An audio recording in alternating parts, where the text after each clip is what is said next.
Hello, welcome to Nwokea Podcast. My name is Violet Nwokeafor Wade.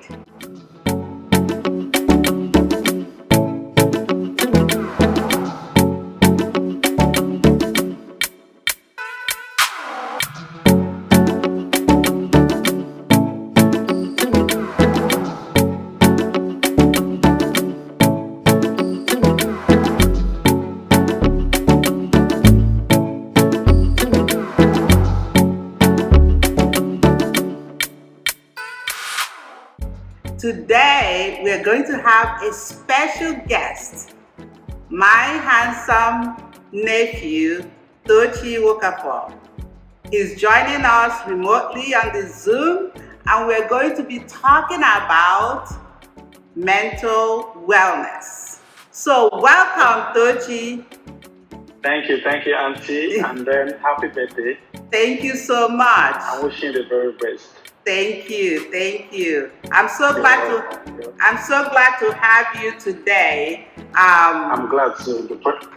Yes, awesome. So I know later on we may be having another special guest joining us, my other nephew. So I am such a lucky person. Today is my birthday, and then I have my nephews talking to me remotely. So you can tell I'm very excited. That's good. So we'll be talking about mental wellness. You know, this is one of those topics that I'm so excited about. So Tochi, can you tell me or tell us or share with us your definition? Your definition of mental wellness. What does that mean to you? Okay. What mental wellness means to me is from my own personal definition, right? I'll put it this way: my conscious or intentional way of taking care of my mental state. You know, the way I deal with my mental well-being on a daily basis, like the way I cope with the daily stress, daily trauma, and everything that life gives. On a daily basis. That's my own understanding about mental illness. The way I, take care of it intentionally. My intentional, take on taking care of my mental state of being. Yeah. Amazing, great. Mental wellness. So the way you take care of yourself intentionally on a daily basis.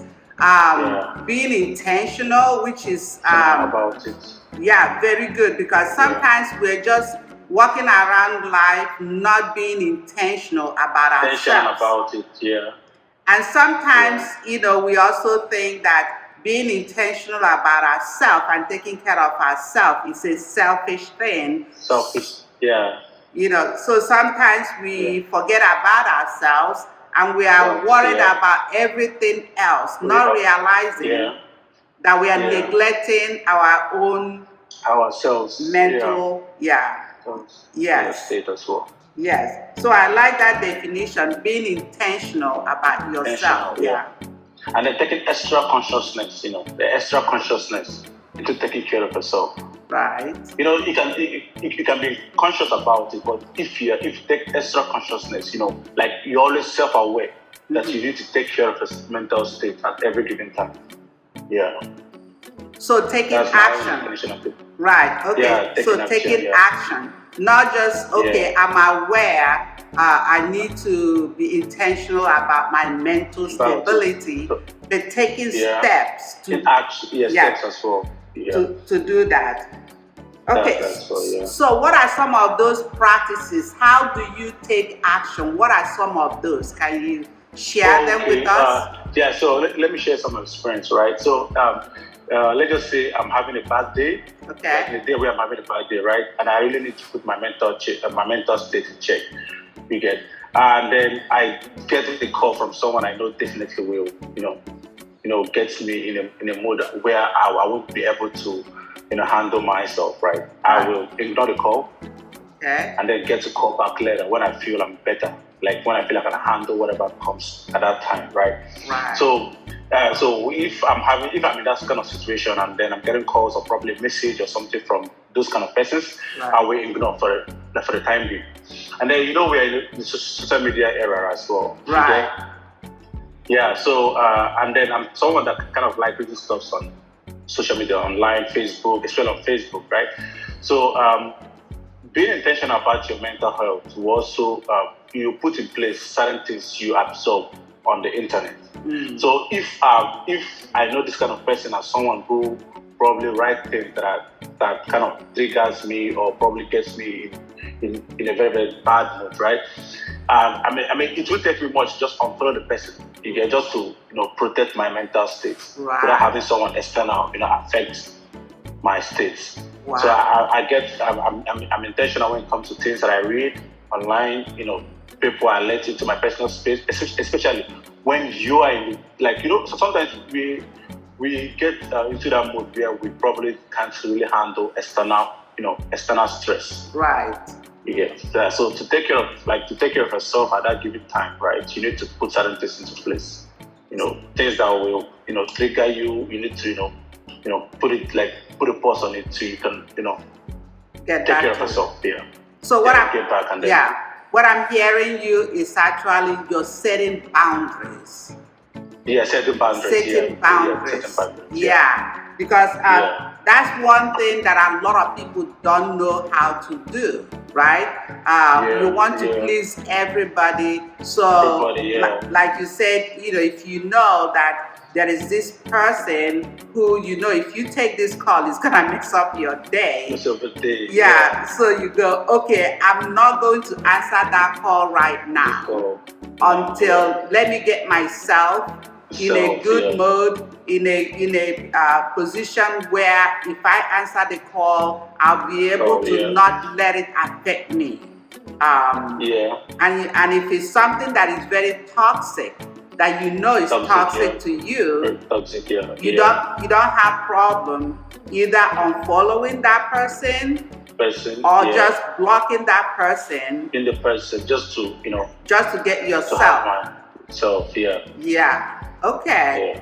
That's good, because again, that's another thing that a lot of people have hard time doing, setting boundaries. Some people think setting boundaries means you're being mean to other people. But it's not, because you cannot give what you don't have, right? So if you don't have your mental stability, you can't give it. And you don't want other people to mess it up either, right? For you. Okay, so I like that. So those are some of the practices you do, setting boundaries, not letting external things come into your space. Especially when you recognize that, okay, I'm not really quite strong enough to handle things right now, so I'm not going to let external things come into my space until I get myself together.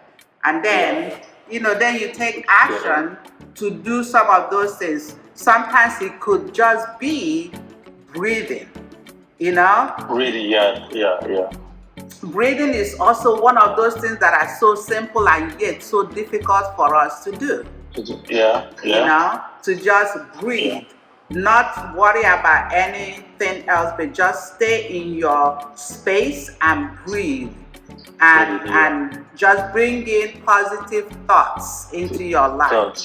Daydreaming, right? Because I do that sometimes, you just go daydreaming and then to stabilize your mind. Right, daydreaming. Okay.